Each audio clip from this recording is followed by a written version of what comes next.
चलिए, we are going to do one more sum of fast adjustment, but आज वाले सम के अंदर एक से ज्यादा पॉइंट है जिसको अपने को करेक्ट करना है।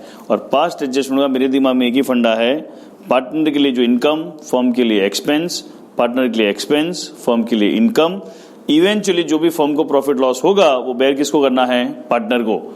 ये चीज अगर आप दिमाग में सेट करके चलेंगे तो पास्ट एडजस्टमेंट आराम से क्लियर हो जाएगा।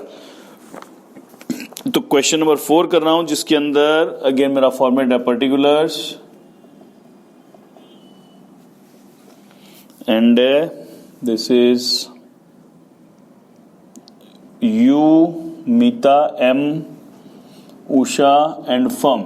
ये वर्किंग नोट करना जरूरी है।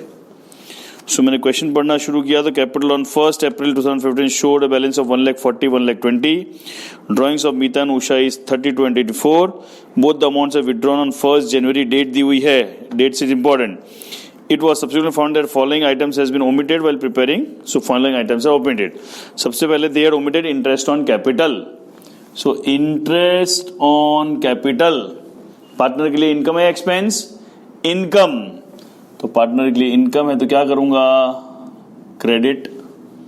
क्लियर है? कितना है? 6% है। 140 का 6% हो जाएगा 14 6 जा 84, 12 6 जा 72, इट कम्स टू 15,600। पार्टनर के लिए इनकम तो फर्म के लिए लॉस।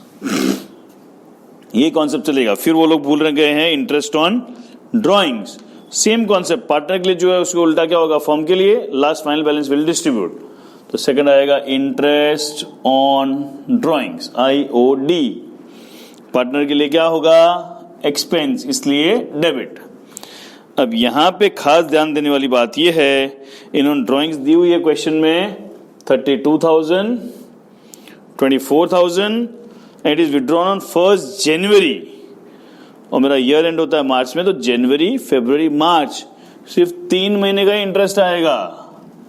जब कोई डेट नहीं दी हो तो interest on drawings by default 6 महीने का होता है, बट स्पेसिफिक डेट दी हुई है। और इंटरेस्ट ऑन ड्रॉइंग्स भी कितना है? 6%। तो 6% का हो जाएगा 320, 480, 240 and 360। This is IOC, 3 months for at 6%।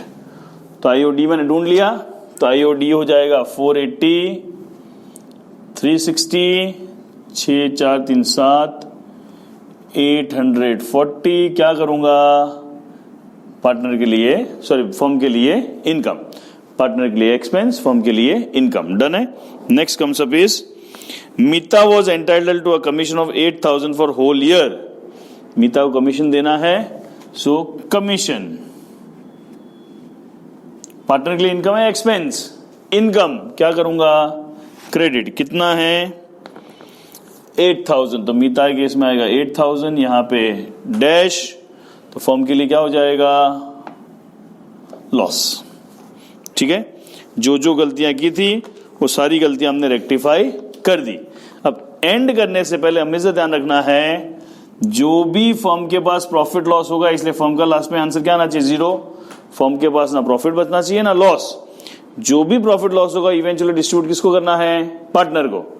सो यहां पे मैंने टोटल किया 15 and 8, 23 600 माइनस 840 6, 15 में से 8 जाएगा 7, 22 760 आएगा।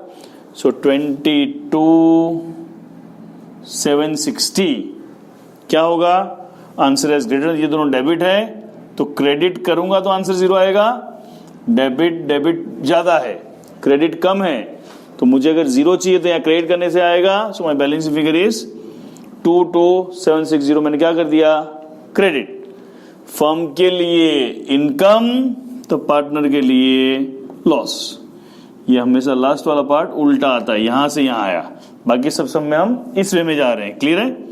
सो it comes to profit and loss. So अब हम इसको डिस्ट्रीब्यूट करेंगे किस रेशियो में?